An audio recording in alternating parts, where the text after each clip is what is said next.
Madame, Monsieur, bonsoir. Ravi de vous retrouver pour ce nouveau journal. Voici les titres au sommaire de cette édition. Le président de la République était au Gabon ce lundi pour une visite de travail et d'amitié, le renforcement de la coopération bilatérale entre le Gabon et la Côte d'Ivoire, les questions de paix, de sécurité sur le continent africain et la lutte contre la pandémie de Covid-19. Voilà les sujets abordés avec le président Ali Bongo Ondimba. La Miss Côte d'Ivoire 2021 reçue ce jour par la première dame Dominique Ouattara. La Miss Olivia Yassé a pu recevoir de la première dame les félicitations pour sa qualification au concours de beauté Miss Monde. Nous y reviendrons dans quelques instants. Et puis la Coupe d'Afrique des Nations se déroule au Cameroun, cette 9e journée dans la poule 1. Les Lions indomptables terminent en tête devant le Burkina Faso qui a partagé les points face à l'Éthiopie, un partout. Et dans le même temps, les Cap-Verdiens gardent l'espoir d'accéder au 8e de finale parmi les meilleurs 3e. Bienvenue dans ce 23h. Ouvrons ce journal par la visite d'amitié et de travail du chef de l'État Alassane Ouattara à Libreville ce lundi 17 janvier 2022. Alassane Ouattara s'est entretenu à cette occasion avec son homologue gabonais Ali Bongo Ondimba. Les points abordés, la coopération entre la Côte d'Ivoire et le Gabon, la situation au Mali ainsi que les questions régionales et internationales et également la pandémie de Covid-19. Le détail de cette visite avec Awa Touré.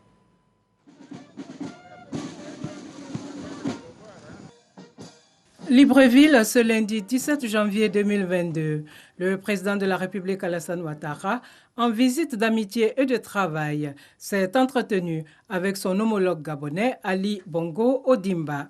Les deux chefs d'État ont évoqué le renforcement de la coopération entre la Côte d'Ivoire et le Gabon. Les choses ont bien évolué, comme ne serait-ce déjà que par le nombre d'Ivoiriens ici au Gabon. On avait près 2000 personnes, maintenant nous avons plus de 5000. Et les échanges ont été très fructueux. D'ailleurs, le ministre d'État, ministre des Affaires étrangères de la République gabonaise, nous a dit à quel point il était en contact donc étroit avec la ministre d'État, ministre des Affaires étrangères de Côte d'Ivoire. Et je crois que bientôt la grande commission entre les deux États va se réunir pour faire le point et aller de l'avant, comme nous l'avions souhaité le président Ali Bongo Ondimba et moi-même. Le changement climatique et la lutte contre la pandémie de Covid-19 étaient également au menu de cette rencontre de haut niveau. En ce qui nous concerne, nous avons maintenant des taux de contagion qui sont en deçà de 3%.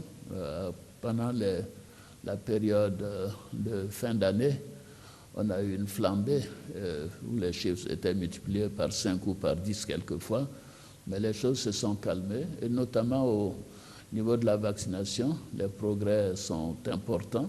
Et aujourd'hui, nous sommes à 55% de taux de vaccination, de primo-vaccination à Abidjan, et 33% de double vaccination sur Abidjan. Les présidents Alassane Ouattara et Ali Bongo Ondimba ont par ailleurs abordé les questions régionales et internationales, notamment la situation sociopolitique au Mali. Nous sommes très malheureux d'avoir à imposer ces sanctions. Nous avons tout fait pour que les autorités militaires du Mali organisent des élections dans des délais convenables. C'est vraiment à notre corps défendant que nous avons ces sanctions en place. Notre souhait serait que ce soit levé. Il est inacceptable qu'un régime militaire reste en place un quinquennat. Autant faire des élections. La sécurité se détériore, la situation des populations est difficile, aussi bien au Mali que dans les grands pays voisins, tels que le Sénégal et la Côte d'Ivoire. Nous en sommes autant malheureux que les Maliens. Mais c'est la junte qui doit prendre des initiatives, redémarrer les négociations, nous proposer une durée raisonnable et l'application de cette durée avec les conditions qui seront posées par les négociateurs pour permettre la levée progressive des sanctions. C'est cela notre souhait. Au thème de cette visite d'amitié et de travail au Gabon, Le président de la République, Alassane Ouattara, a regagné Abidjan ce lundi 17 janvier 2022 aux environs de 17 h. Et ici à Abidjan, ce 17 janvier, la première dame Dominique Ouattara recevait en audience Olivia Yassé, Miss Côte d'Ivoire 2021, et ses deux dauphines, une audience à laquelle assistait également le comité Miss Côte d'Ivoire. La première dame a tenu à féliciter Miss Olivia Yassé pour sa qualification au concours de beauté Miss Monde, mais aussi elle a tenu à lui traduire sa fierté et son soutien. Le point de cette visite avec Serge Coléa. Le comité Miss Côte d'Ivoire en visite chez la première dame de Côte d'Ivoire. Après sa brillante participation à l'édition 2021 de Miss Monde et le report de la finale, Olivia Yassé vient traduire sa gratitude à Dominique Ouattara et au peuple de Côte d'Ivoire pour l'engouement autour de sa candidature. Depuis Porto Rico, j'ai été très émue de savoir que j'avais toute la Côte d'Ivoire derrière moi.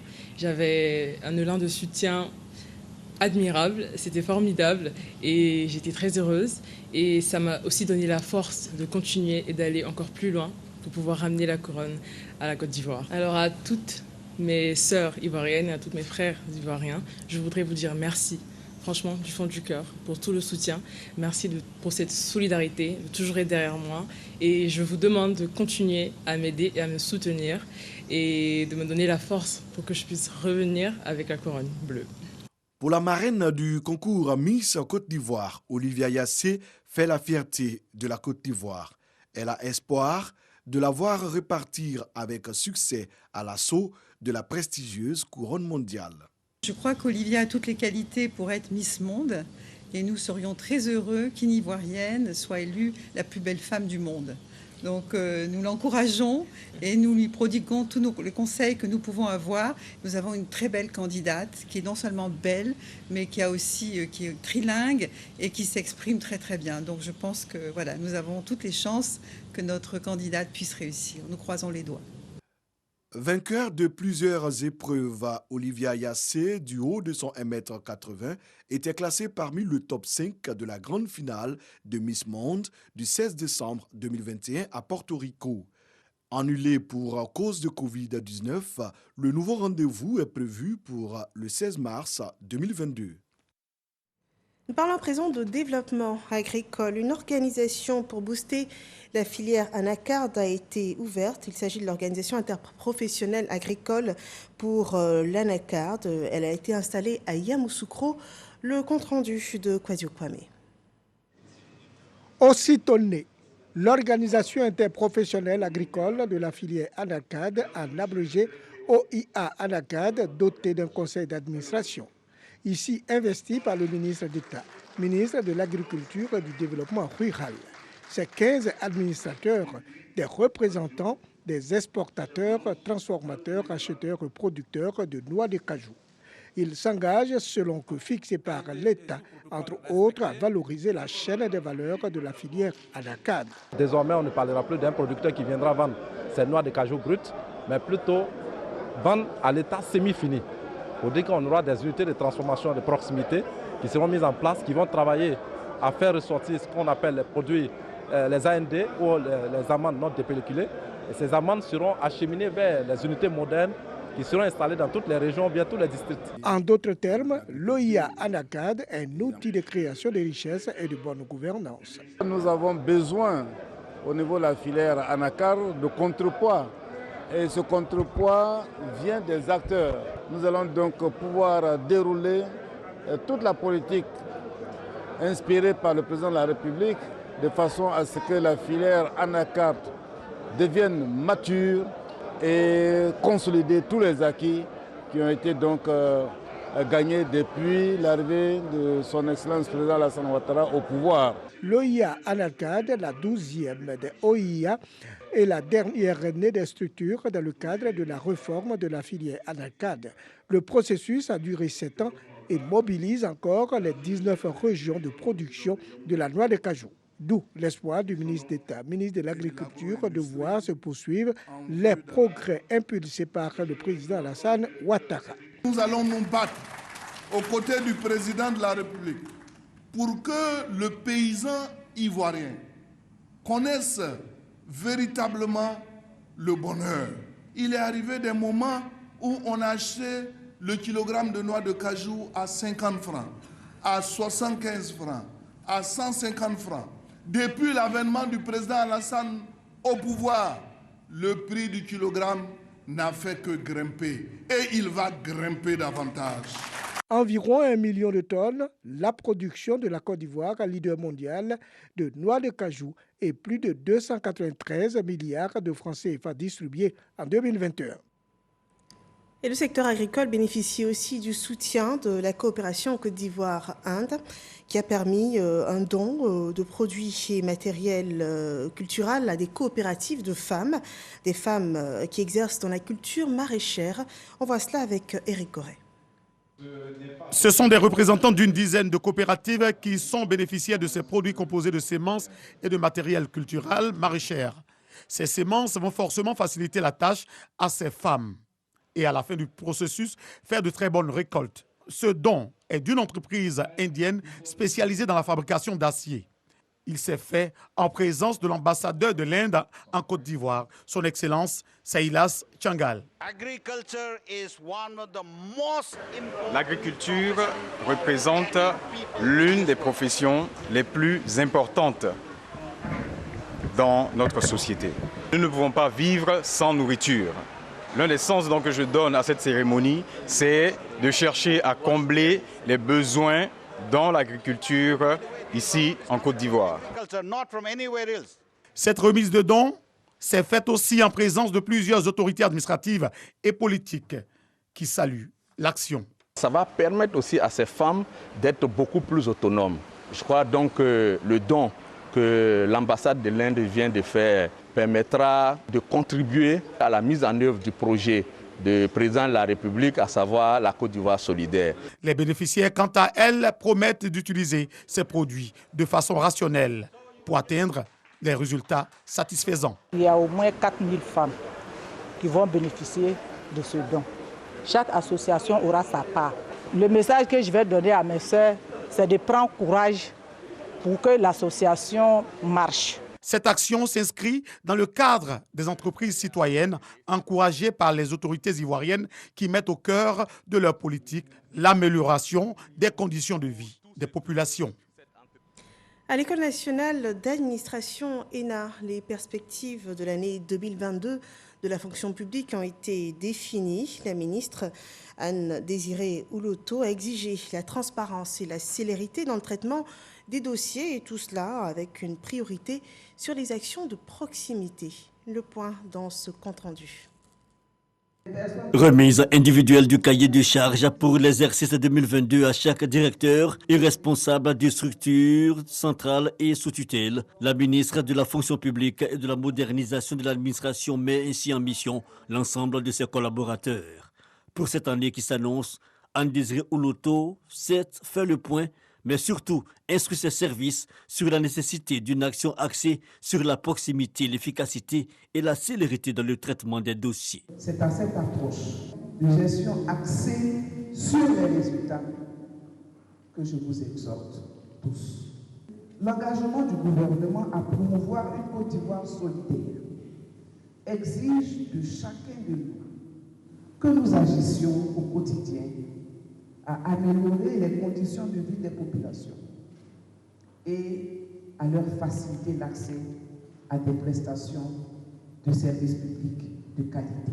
À cette tribune de l'un des amphithéâtres de l'École nationale d'administration, l'autorité de tutelle ébauche les importants chantiers pour une fonction publique qualitative.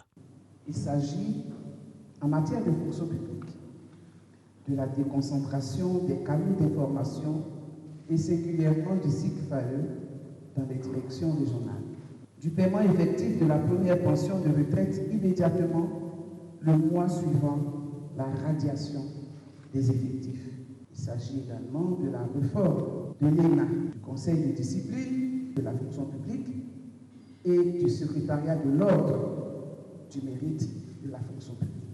Avec en point d'honneur l'adoption du projet de loi portant statut général de la fonction publique Et pour ce qui concerne le volet de la modernisation de l'administration, il s'agit de l'accélération de la politique de digitalisation des services, sans oublier l'amélioration de l'accueil des usagers clients. La ministre Anne-Désirée Oloto a d'ailleurs annoncé la prochaine étape, la visite au secrétariat d'État auprès de sa tutelle pour procéder au même exercice avant de lancer un appel aux différents syndicats de travailleurs pour une collaboration participative cette année. L'engagement a donc été pris de poursuivre le dialogue avant la fin de la trêve sociale conclue en août 2017. Voilà un compte-rendu de Franck Quadio.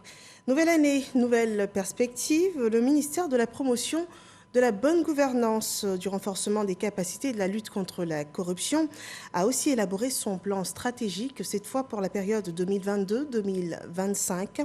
Un plan qui prévoit de renforcer les capacités du personnel du ministère sur la planification, axée sur les résultats et définir aussi la vision et les orientations stratégiques. Le détail avec Dangui Dangui.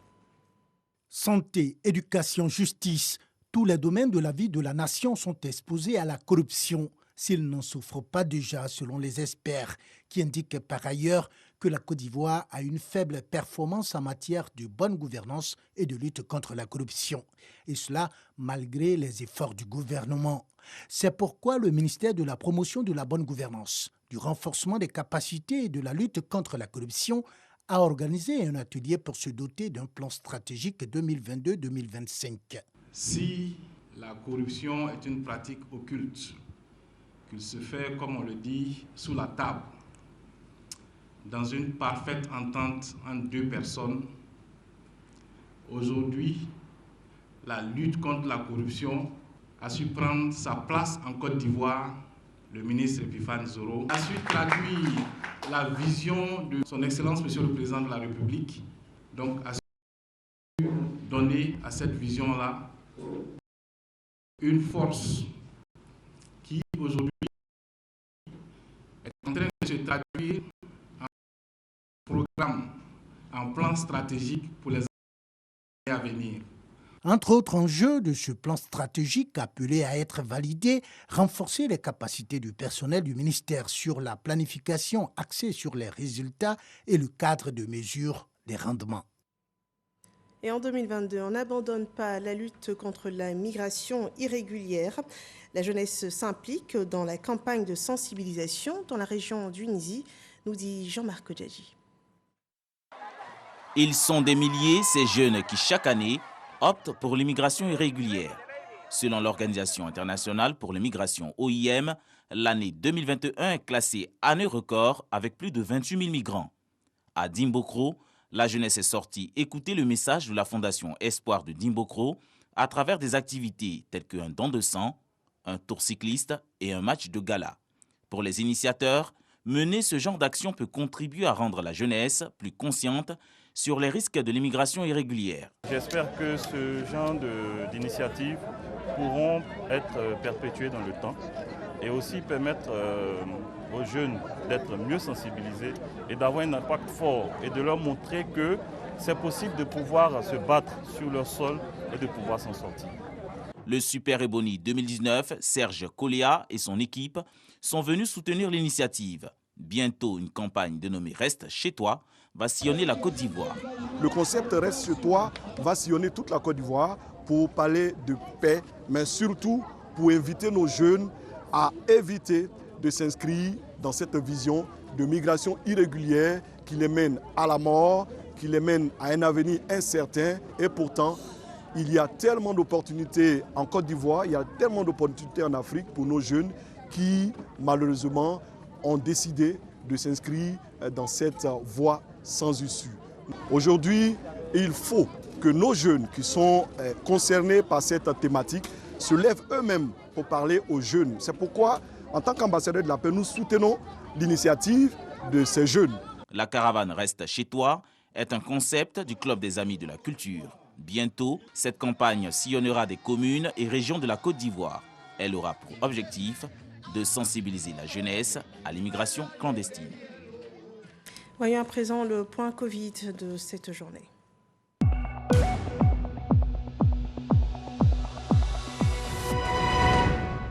Ce lundi 17 janvier 2022, 52 nouveaux cas de Covid-19 ont été répertoriés. Également 596 nouvelles guérisons et 3 cas de décès. La Côte d'Ivoire compte au total 79 273 cas confirmés, dont 74 892 personnes guéries, 761 décès et il reste encore 3 620 cas actifs dans le pays. Faisons très attention. Et à cette date, sachant qu'au moins 7 839 690 doses de vaccins anti-Covid ont été administrées sur le sol ivoirien. Dans le domaine de la communication, la société IDT, Société ivoirienne de télédiffusion, sillonne les régions de la Côte d'Ivoire pour sensibiliser sur l'importance de la TNT. On rappelle que depuis le 13 novembre dernier, donc depuis le 13 novembre 2021, la Côte d'Ivoire a basculé du système analogique au système numérique, comme nous dit ce reportage de Soro Corona. Le basculement du système analogique au numérique est désormais une réalité en Côte d'Ivoire depuis le 13 novembre 2021. Une nouvelle donne qui oblige les populations à disposer des équipements de la TNT, télévision numérique terrestre, avant de recevoir des images de télévision. Pour amplifier la sensibilisation auprès des populations, le président du conseil d'administration des IDT, Société ivoirienne de télédiffusion, Venance Kouna, est sur le terrain. À Bokanda, Daoukourou, Prikourou, Wele et Mbayakuru, Venance Kouna a expliqué aux populations l'importance et les bienfaits de la TNT. C'est une nouvelle norme technique qui permet à l'État de pouvoir offrir plusieurs chaînes de meilleure qualité à un moins de coût. Voilà pourquoi aujourd'hui la Côte d'Ivoire a 7 chaînes gratuites. La TNT, il faut le savoir, c'est gratuit. Une fois que vous avez acquis et l'antenne et le décodeur, c'est ce message que je venais expliquer à nos parents. Pour le PCA des IDT, la TNT offre des opportunités d'emploi pour les jeunes. C'est un gisement d'emploi pour nos jeunes frères, pour nos enfants, pour nos neveux, pour nos cousins qui sont là, qui attendent que quelqu'un vienne leur donner l'argent. Ne serait-ce qu'en étant installateur ou revendeur, ils peuvent gagner leur vie là. Cette démarche du président du conseil d'administration des IDT est appréciée. Aujourd'hui, le président de la République a dit qu'il va offrir du travail aux jeunes, en tout cas de la Côte d'Ivoire, en venant donner en tout cas cette information, former des jeunes pour être des installateurs, c'est un projet pourvoyeur d'emploi.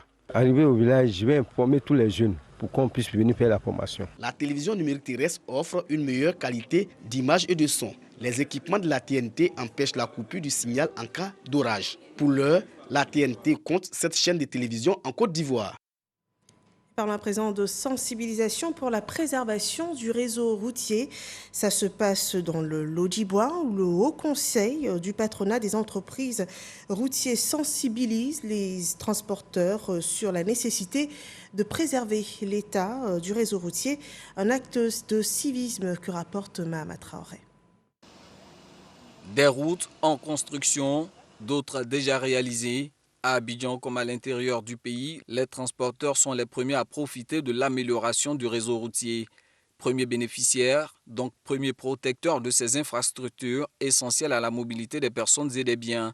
C'est en tout cas la conception du Haut Conseil du patronat des entreprises de transport routier. L'observation des dispositions qui sont contenues dans la stratégie nationale de la sécurité routière concernant la question de la lutte contre l'incivisme sur les routes ivoiriennes. On peut être un transporteur routier. On peut être un usager de la route. Mais si on n'a pas des infrastructures adaptées, premièrement, le transporteur ne rentabilise pas son affaire. Deuxièmement, la sécurité de nos populations est en jeu. Ibrahim Diaby sensibilise désormais ses collègues transporteurs sur la nécessité de préserver le réseau routier. Message qu'il est allé porter aux acteurs du transport routier des régions du Gor et du Lodjibois. Nous sommes prêts à nous engager pour se unir et pour faire l'effort pour que le transport puisse avancer. De notre devoir aussi, pour veiller sur la route. Il a prodigué de sages conseils, à nous de les appliquer. C'est ce que l'État demande aujourd'hui. Il faut moderniser le transport. Il faut réglementer le transport. La région de l'Indénié sera la prochaine étape de sensibilisation sur la protection du réseau routier, initiée par le Haut Conseil du patronat des entreprises du transport routier. Et parlons à présent de ces événements dans l'actualité au Mali. Peu après l'annonce de la mort de l'ancien président Ibrahim Boubacar Keïta, dit Ibeka, la junte a rendu public un communiqué pour saluer la mémoire de l'illustre disparu. Ensuite, 8 ministres maliens ont accompagné le chef du gouvernement au domicile du défunt pour présenter les condoléances à sa famille. En plus des nombreux messages et gestes de compassion, il est attendu en ce moment de la junte qui a renversé en 2020 un communiqué sur l'organisation d'obsèques nationales.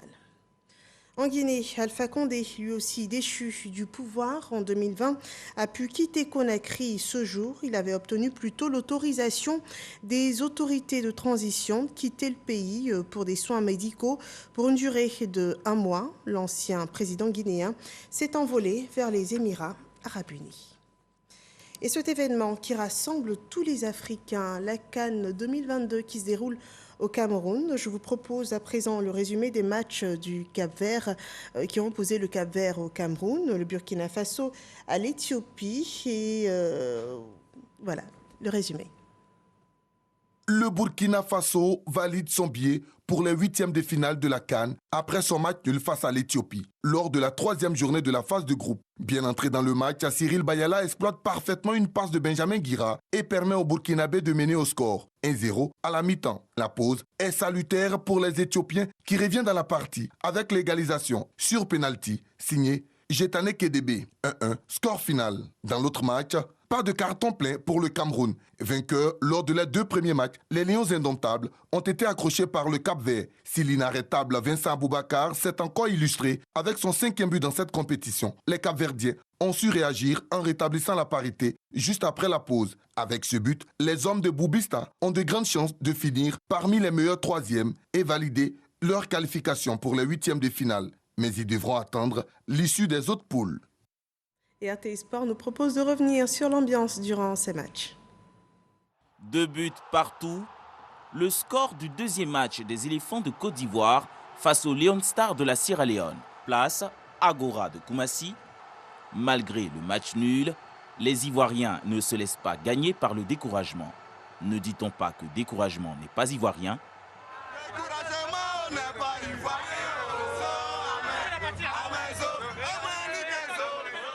Je suis quand même fier de l'équipe nationale. On a une belle prestation. À l'heure et Pépé, ils étaient au top. Et on reste fiers. Des supporters font des pronostics à quelques heures de l'entame du match. Le match de la Côte d'Ivoire, Sierra Leone, 3-0 pronostic. Peu importe la qualité du match, rien que la victoire, on espère que la Côte d'Ivoire gagne sur le score de 2 buts à 0. Dans l'espoir d'une victoire certaine, on chante, on danse avant le match.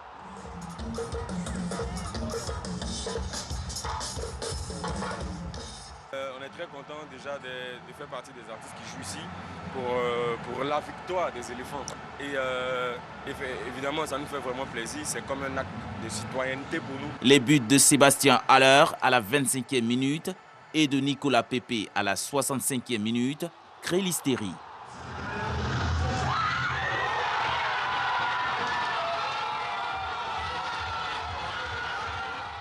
Les supporters ivoiriens encore plus confiants. Et nous avons suivi cette première mi-temps avec beaucoup de concentration et nous sommes très heureux du football que produit l'équipe ivoirienne.